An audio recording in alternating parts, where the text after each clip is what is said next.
다윗 왕의 때는 저물어 갑니다. 그리고 솔로몬 왕의 시대가 이제 떠오르고 있어요. 침상에 누워있는 다윗 왕은 이제 곧 하나님 앞에 서게 될 것입니다. 때문에 자신의 뒤를 이어서 왕이 될 솔로몬에게 매우 도움이 될 만한 중요한 이야기를 해줘야만 합니다. 그때 다윗 왕이 해주었던 이야기가 무엇이었을까요? 국제적인 부동산 투자 방법에 대해서 얘기했을까요? 아니면 정치적으로, 외교적으로 어떤 스킬을 나누도록 이야기했을까요? 시우, 뭐 같아요? 모세의 계명대로. 뭐라고요? 다윗이 솔로몬에게 뭘 얘기했다고요? 모세의 계명대로. 네, 감사합니다. 박수. 모세의 계명을 지킬 것에 대해서 이야기했어요. 근데 중요한 건 그 내용이 무엇이든 간에 그 내용은 매우 핵심적인 이야기, 밀도 높은 이야기가 될 거예요. 왜냐하면 지금 보세요. 다윗과 솔로몬이 한가하게 쉬는 시간에 카페에서 수다 떠는 게 아니죠. 지금 다윗 왕은 마지막 숨을 뱉어가면서 아들에게 가장 가치 있고 핵심적인 왕의 비법, 왕의 통치 기법에 대해서 설명해 줘야만 한다는 거예요. 그런데 만약 여러분들께서 한평생을 다 사셨고 이제 곧 하나님 앞에서 서게 될 것이라면 가정한다면, 물론 여러분들 아직 살 날이 많이 남았지만 그럼에도 불구하고 만약 그와 같이 가정한다면 여러분들은 여러분들의 자녀에게 어떤 비결을 전수해 주시겠습니까? 이게 굉장히 중요해요. 왜냐하면 인생의 마지막 순간에 딱 한 가지를 이야기해야만 하는 그 순간에 무언가를 얘기했다면 그것은 자기 인생을 통틀어서 자기가 후회하거나 아니면 자기가 삶을 움직이게 또 원동력이 될 만한 것이 바로 그것이었기 때문에 그렇습니다. 다윗이 오늘 그 시우가 말했던 것처럼 그것을 얘기하는데 오늘 제가 조금 더 자세하게 살펴볼게요. 두 가지입니다. 다윗이 오늘 남겼던 메시지 두 가지인데 첫 번째 뭐냐면 힘써 대장부가 되라 라는 메시지였어요. 다윗 왕은 솔로몬에게 이렇게 당부합니다. 너는 힘써 대장부가 되라 라고 말입니다. 힘써 대장부가 되라 라는 말은요, 이런 말이에요.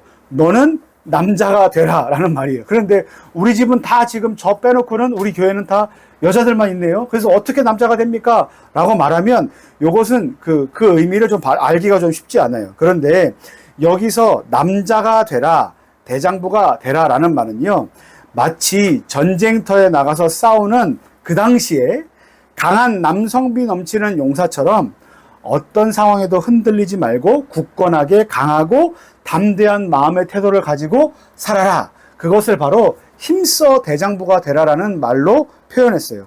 그런데 힘써 대장부가 되라라는 말 다음에 나오는 그 말이 뭐냐면 이것입니다.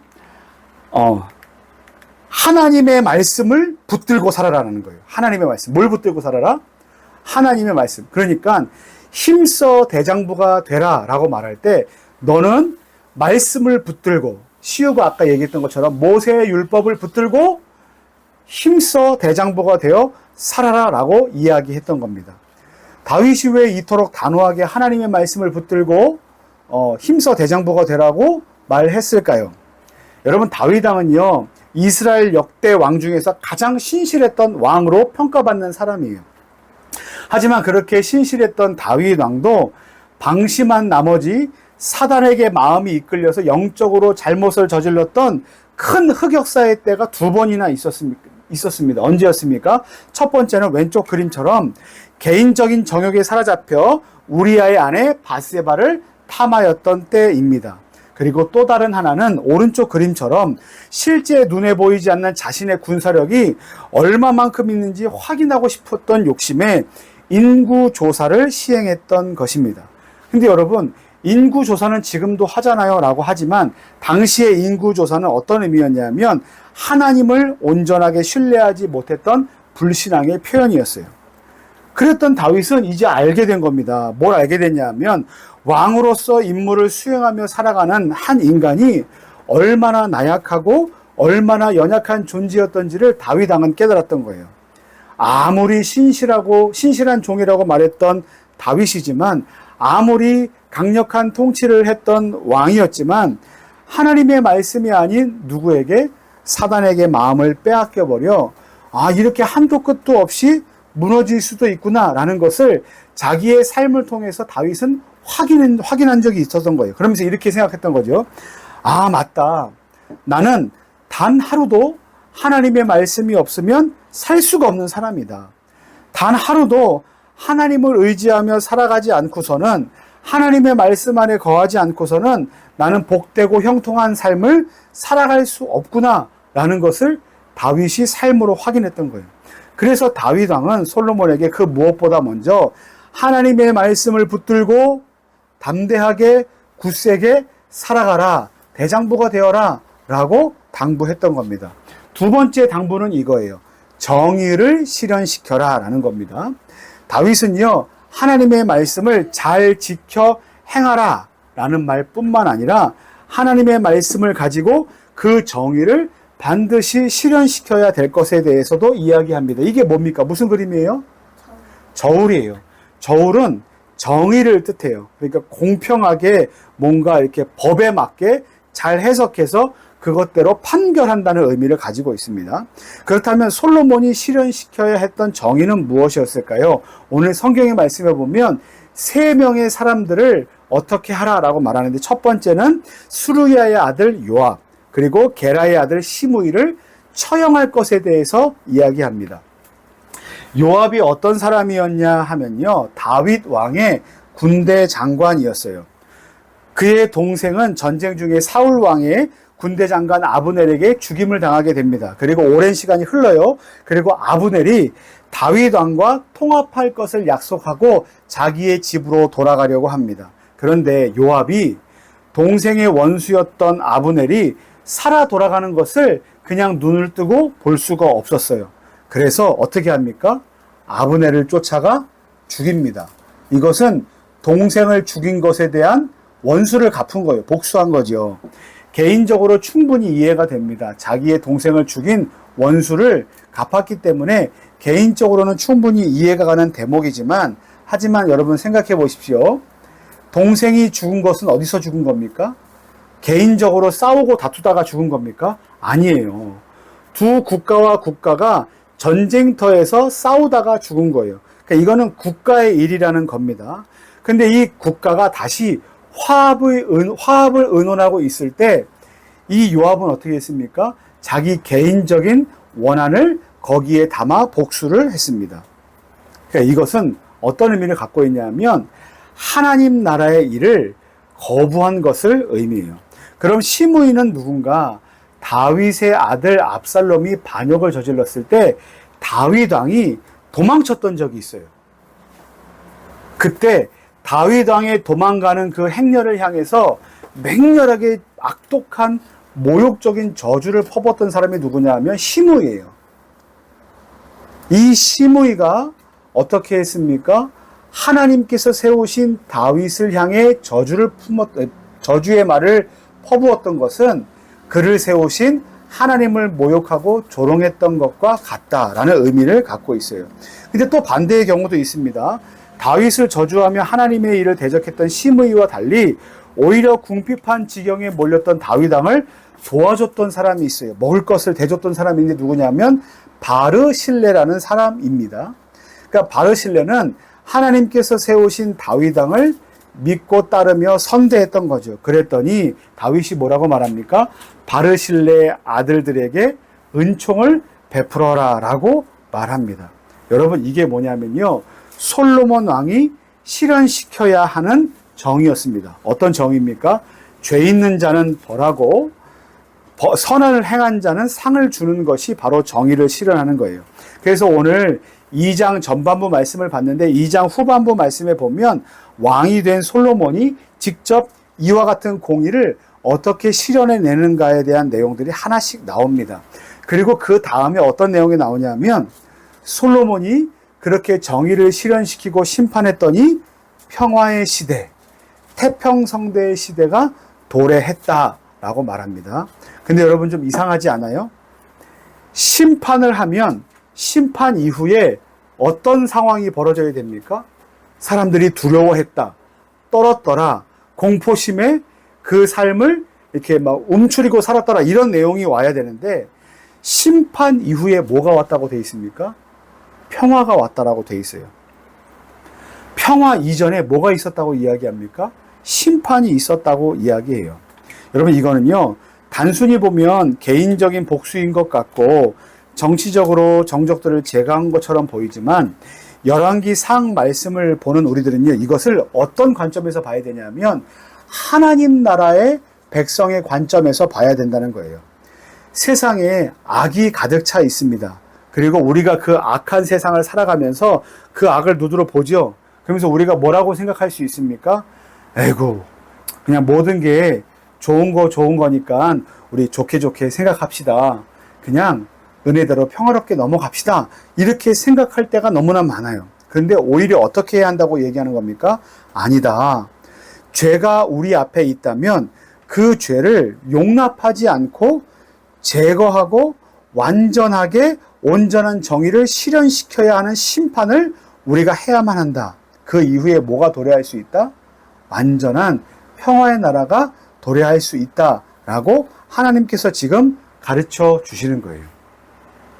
그러면 지금 다윗 왕이 했던 이 두 가지 메시지, 말씀을 붙들고 힘써 대장부가 되어라, 그리고 정의를 실현시켜라 라는 이 메시지를 듣고 오늘 우리는 어떻게 살 것을 다짐해야 하는가? 첫 번째 따라하겠습니다. 하나님 말씀을 붙잡고 살아야 합니다. 여러분, 우리는 하나님의 말씀을 붙잡고 살아야 합니다. 왜냐하면 우리는 하나님 나라의 백성들이기 때문에 그래요. 하나님의 나라가 있습니다.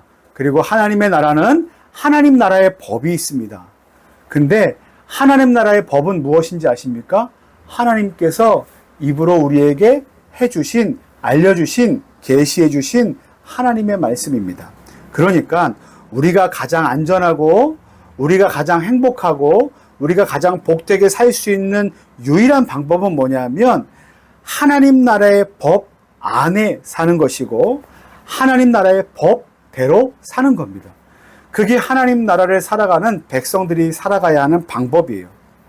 시편 1편 3절 말씀에 그는 시냇가에 심은 나무가 철을 따라 열매를 맺으며 그 잎사귀가 마르지 아니함 같으니 그가 하는 모든 일이 다 형통하리로다. 자, 나무가 있어요. 나무가 이렇게 아주 울창한 수풀을 만들고 있어요.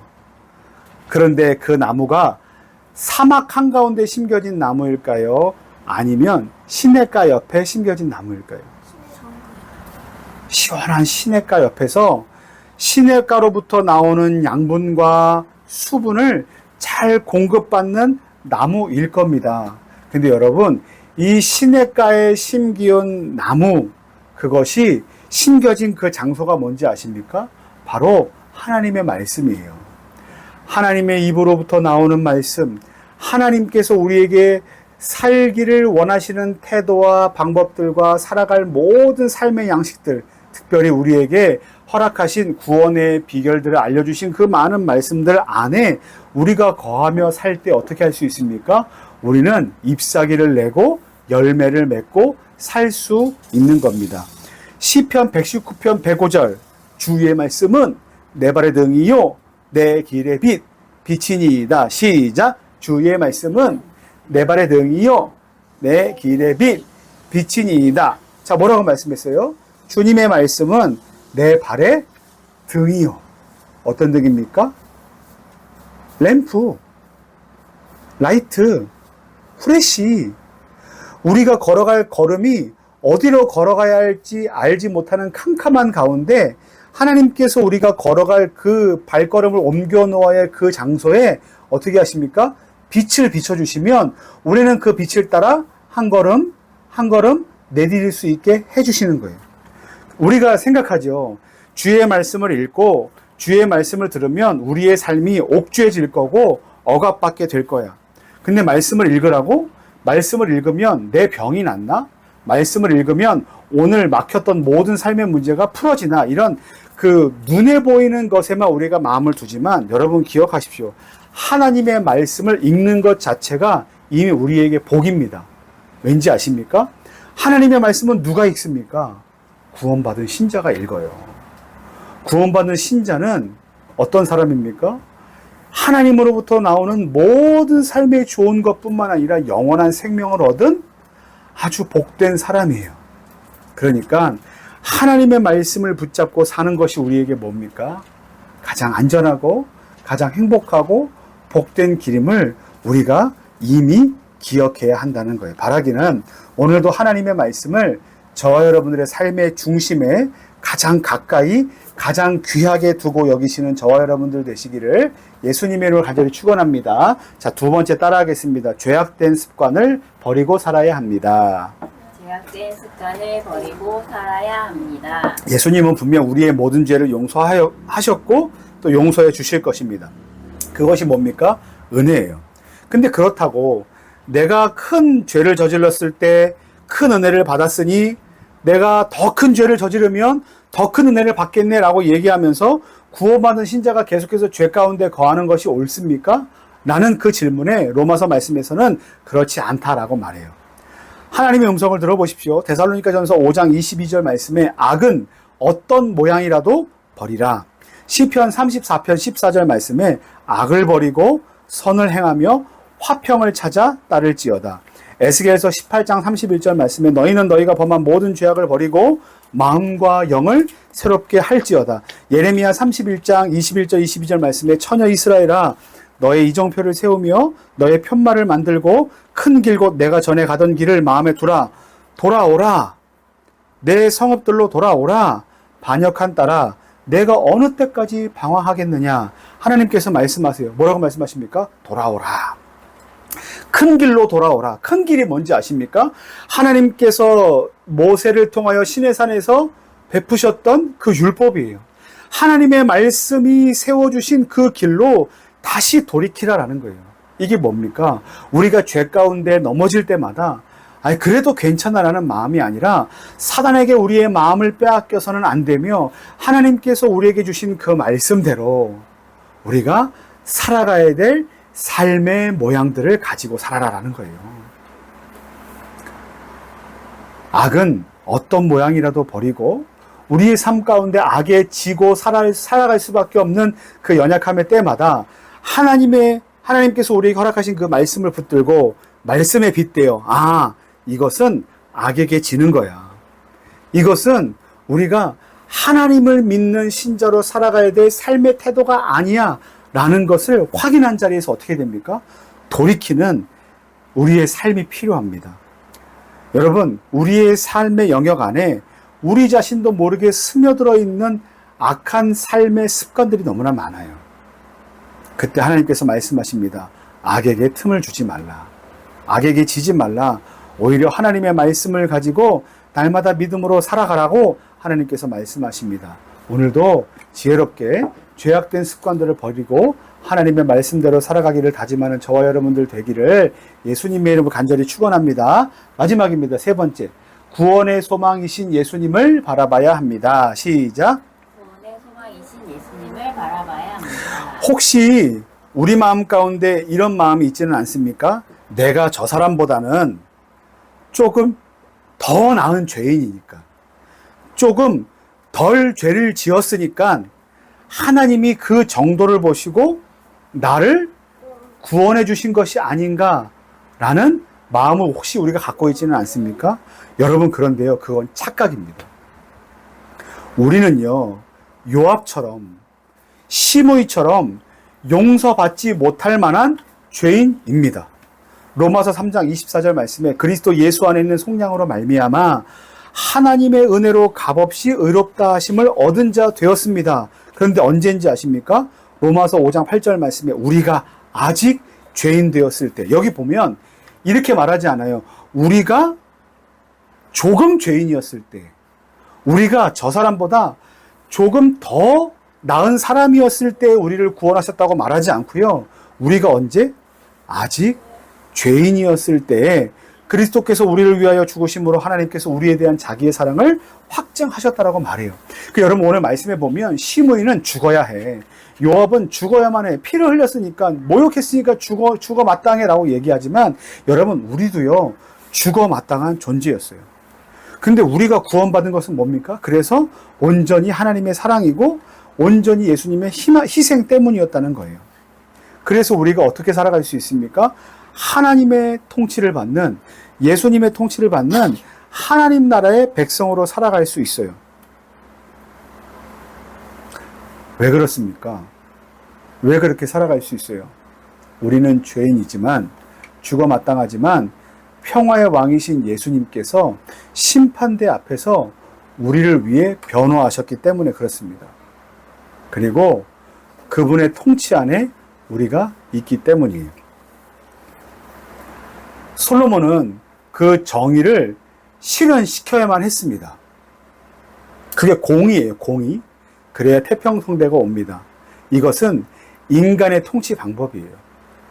그런데요, 하나님 나라의 통치 방법은 이 공의와 사랑을 동시에 실현시켜 주십니다. 공의는 우리가 죽어 마땅하지만 사랑은 뭡니까? 죽어 마땅한 죄인을 위해 죽으심으로 우리를 용서하신 거예요. 그게 누구를 통해서 일어난 일입니까? 누구를 통해서 일어났어요? 예수님을 통해서 일어났어요. 솔로몬을 모형으로 보여준 건 그 뒤에 완전한 통치, 평화의 왕이신 예수님의 공의와 정의를 실현시켜 주시는 그 완벽한 통치를 보여주시기 위한 그림자예요. 그러면서 오늘 이 말씀을 들은 우리는 누구를 봐야만 합니까?